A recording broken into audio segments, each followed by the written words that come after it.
Hey, yo, we here with Jamaine Ortiz. Campaigning in 140, 35 no more, 147, yeah?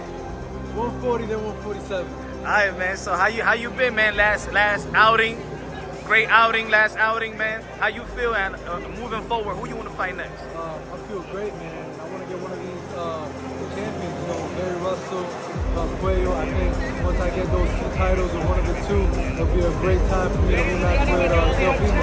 Damn, Cuello, Dominican versus Dominican right there. Yeah. I think I gotta take it. I need to get what's mine, You gotta take it. So how you feel? How you feel about? Look, I am a little bit upset with you because I feel like I never saw you fight. Not as how you say, like you always fought aggressive in the amateurs. You always fought aggressive with Jamel Herring, with Lomachenko. I believe that was like a draw. It could have gone either way. I was there at Madison Square Garden. With Teofimo Lopez, I'm like, he ain't go. I didn't feel like you took him. Yeah.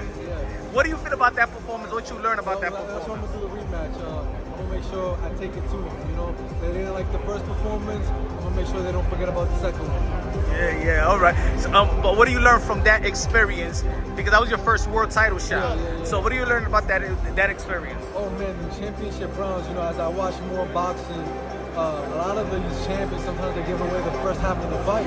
Yeah. In the sense that when I say give it away, it's not that they lose every round, but the intensity is not so high. And as long as they take the ending of the fight, they usually win. So how important the championship rounds are. What you feel about that Conor Benn and Eubank fight? Did that, as a fighter, when you saw that, did it motivate you as, damn, I want to perform and capture that 65,000? I want to perform I can't even imagine having like 65. The only thing I could relate to that is being at a Boston Celtics game where that thing is at full capacity, 20,000 people in attendance. But to get 60,000, I can't even fathom that. But I would love that. You ever fought in Dominican Republic? Would you like to feed? Not really. Hey, it's not a boxing coach. It's not a boxing culture. That's why. What about in Fenway? Fenway.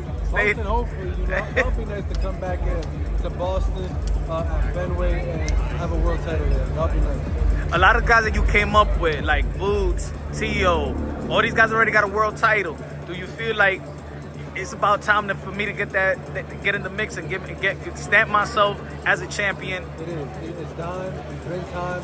I had one opportunity, and now I'm getting back up to create myself another opportunity. All right.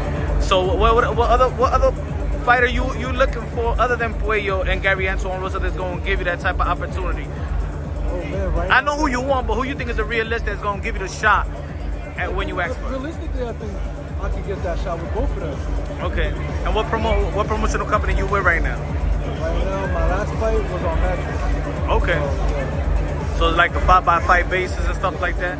But it's better like that. You feel like you can move around. With Turkey out shaking, now you could, be your own boss and things of that nature. I got people still working behind me, helping me a lot. I was working with a Box Lab for my past 2 fights. Still have my original promoter, CES, that I started with. So I got people trying to help me get there. All right, man. It was good seeing you, my brother. Thank you very much, brother.